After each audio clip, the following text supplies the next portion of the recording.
नमस्कार। News station में आपका स्वागत है।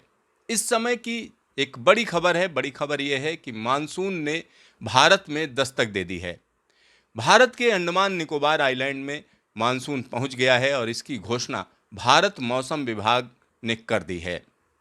अब इसका क्या मतलब है, आम आदमी के लिए इसका क्या मायने है, मैं ये सारी चीज़ें आपको समझाऊंगा कि किस तरीके से ये महत्वपूर्ण है और क्या होने जा रहा है मौसम के फ्रंट पर। लेकिन उससे पहले मैं आपसे एक रिक्वेस्ट करूंगा कि हमारे चैनल को सब्सक्राइब करें और इस वीडियो को ज़्यादा से ज़्यादा शेयर करें, जिससे ज़्यादा से ज़्यादा लोगों के बीच में ये सूचना पहुंच सके। तो आइए शुरू करते हैं कि किस तरीके से मानसून कहां कहां पहुंचा है, मौसम विभाग क्या कह रहा है। तो सबसे पहले नज़र डालते हैं इस समय सैटेलाइट इमेजरी क्या कह रही है। चलिए हम आपको यहां पर दिखा रहे हैं कि किस तरीके से बे ऑफ बंगाल में जबरदस्त तरीके की एक्टिविटी चल रही है। यहां देखिए किस तरीके से बादल उमड़ घुमड़ रहे हैं। अब पूरे मैप को अगर हम देखें, भारत के पूरे हिस्से को अगर हम देखते हैं, तो ऊपर वाले हिस्से में यहां पर देखें कि किस तरीके से एक सिस्टम आगे बढ़ता चला जा रहा है। ये वेस्टर्न डिस्टर्बेंस है जो आगे जा रहा है और खत्म हो रहा है। और यहां की बात करें तो यहां पर मानसून की हवाएं स्ट्रांग हो चुकी हैं, ताकतवर हो गई हैं मानसून की हवाएं। चलिए अब आपको हम बताते हैं। यहां पर ये देखिए, ये 0 डिग्री अक्षांश है, इसको विषुवत रेखा कहते हैं। और यहां से जो हवाएं चलती हैं वो मानसून की हवाएं होती हैं और यहां से चलने के बाद वो मुड़ती हुई पहुंचती हैं अंडमान निकोबार। तो अंडमान निकोबार ये हवाएं पहुंच चुकी हैं और अमूमन जो है 22 तारीख के आसपास, 21-22 तारीख के आसपास अंडमान निकोबार मानसून को पहुंच जाना चाहिए। एकदम सामान्य तिथि पर मानसून पहुंचा है। चलिए अब हम बात करते हैं कि जो इसकी भविष्यवाणी देता है। अगर हम भारत की बात करें तो भारत में मानसून की घोषणा भारत मौसम विभाग करता है। इसके अलावा कोई एजेंसी नहीं है जो ये बताएगी कि मानसून आया है या नहीं आया है। और भारत मौसम विभाग की जो भविष्यवाणी होती है वो तमाम चीज़ों पर निर्भर करती है, क्योंकि जो भारत सरकार की तमाम फैसिलिटीज़ हैं उनका इस्तेमाल करते हुए भारत मौसम विभाग इसकी घोषणा करता है। तो कोई और घोषणा कर रहा हो तो उस पर बिल्कुल ध्यान मत दीजिए। जब तक भारत मौसम विभाग या आईएमडी जिसको आप बोलते हैं वो घोषणा ना करे, तब तक मानसून भारत के बारे में कोई भी इंफॉर्मेशन ऑथेंटिक नहीं मानी जाती है। तो यहाँ पर हम आपको बताएंगे कि किस तरीके से भारत मौसम विभाग ने घोषणा की है। तो चलिए आपको हम दिखाते हैं कि क्या कहा गया है। यहाँ पर advance of south west monsoon 2021। अब ये सामान्य तिथियां दी हुई हैं कि आमतौर पर अमूमन कब तक पहुंचते, 22 मई तक पहुंच जाना चाहिए अंडमान निकोबार। और ये जो ग्रीन लाइन है, ग्रीन लाइन आप देख रहे हैं, ये मानसून का हम कह सकते हैं नॉर्दर्न लिमिट है।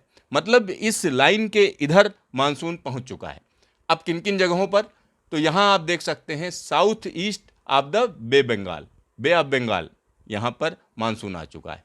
अंडमान सी की बात करें तो नॉर्थ पार्ट में भी कुछ हिस्से में मानसून पहुंच चुका है और साउथ अंडमान सी में भी मानसून पहुंच चुका है। अब निकोबार आइलैंड की बात कर लेते हैं। जो फार्थेस्ट पॉइंट है भारत का वो इंदिरा पॉइंट है।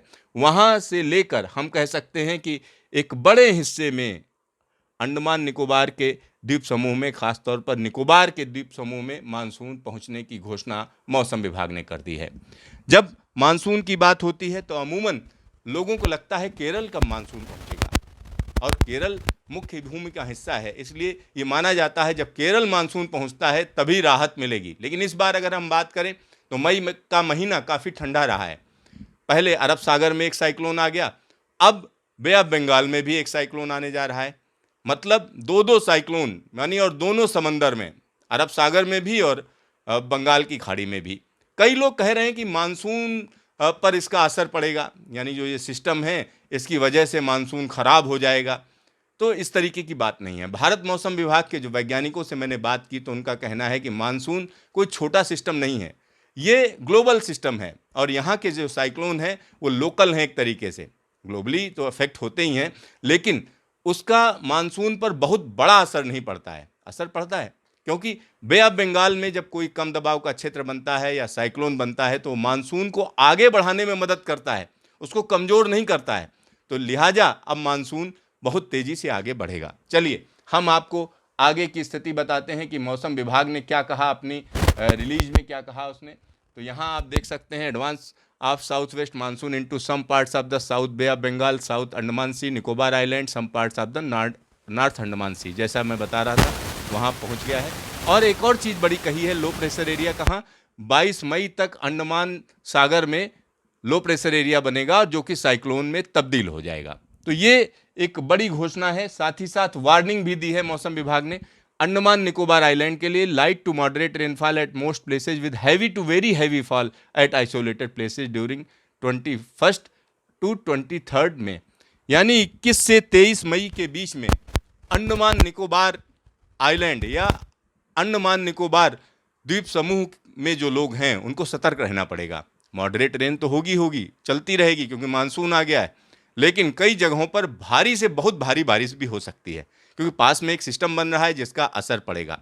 चलिए अब आपको हम आगे बताते हैं कि क्या स्थिति रहेगी। तो यहाँ मौसम विभाग ने एक और चिंता जाहिर की है उड़ीसा और वेस्ट बंगाल के लिए। कहा गया है कि 25 तारीख से यहाँ पर बारिश तेजी से बढ़ जाएगी और उसके बाद एक बड़े इलाके में इंटेंसिटी भी बढ़ेगी, सारी चीज़ें हैं यहाँ पर। और विंड वार्निंग भी दी है। विंड वार्निंग क्या दी है मौसम विभाग ने, squally wind speed reaching 40 to 50 kmph, gusting 60 kmph is likely to prevail over south east Bay of Bengal, south Andaman sea from 21 में ऑनवर्ड। ये मानसून का एक फीचर होता है कि जो 40 से 60 किलोमीटर प्रति घंटे की रफ्तार से हवाएं चलने लगती हैं, क्योंकि बे ऑफ बंगाल में होता क्या है, जब मानसून की हवाएं आती हैं तो काफ़ी तेज़ी से आगे बढ़ती हैं। लिहाजा यहाँ पर जो एविएशन एक्टिविटी हैं, खासतौर पर जो हवाई जहाज़ हैं, हेलीकॉप्टर हैं, उनको खास तौर पर वार्निंग दी जाती है, तमाम तरीके की चेतावनी दी जाती है और उनके पास मौसम की जानकारी पल पल की पहुँचाई जाती है। तो यहाँ ये चीज़ हो रही है कि इस तरीके की हवाएं बढ़ जाएंगी। तो यहाँ एक बड़ी चीज़ हुई है। चलिए हम आपको न्यूमेरिकल मॉडल में दिखाते हैं कि क्या स्थिति है आज की। तो यहाँ आप देख सकते हैं, इसको साउथ वेस्ट मानसून क्यों बोला जाता है, क्योंकि जो हवाएं हैं ये विषुवत रेखा से आती हैं और इनकी डायरेक्शन साउथ वेस्ट होती है। यहाँ देखिए पूरी तरीके से सेट हो गई हैं, यानी इस इलाके में मानसून पहुंच चुका है, बारिश चल रही है। जहां ब्लू इलाका है वहां जोरदार बारिश है, जहां ग्रीन है वहां हम कह सकते हैं मॉडरेट रेन है। और ये स्थिति यहाँ देखिए किस तरीके से सर्कुलेशन बन रहा है, और ये स्थिति हम कह सकते हैं 22 तारीख को क्या होगा, यहाँ पर एक लो प्रेशर एरिया बन जाएगा। ये देखिए लो प्रेशर एरिया दिखा रहा है और इसी के साथ मानसून और तेजी पकड़ लेगा। देखिए किस तरीके से आगे बढ़ता चला जाएगा और इसके बाद मानसून की जो स्थिति होगी, देखिए ये साइक्लोन बन गया और साइक्लोन के साथ साथ मानसून की हवाएं भी घूमने लगेंगी और कई इलाकों में मानसून पहुंचेगा। ये देखिए पूर्वइया हवाएं नॉर्थ ईस्ट में पहुंच जाएंगी ज़बरदस्त तरीके से और ये स्थिति लगातार बदलती जाएगी। तो मानसून की जो स्थिति है उसमें निश्चित तौर पर कहा जा सकता है कि बे ऑफ बंगाल में जो सिस्टम बनने जा रहा है, जो साइक्लोन बनने जा रहा है, वो मानसून को आगे बढ़ने में मदद करेगा। तो देखते रहिए न्यूज स्टेशन, फिर मिलेंगे दोबारा।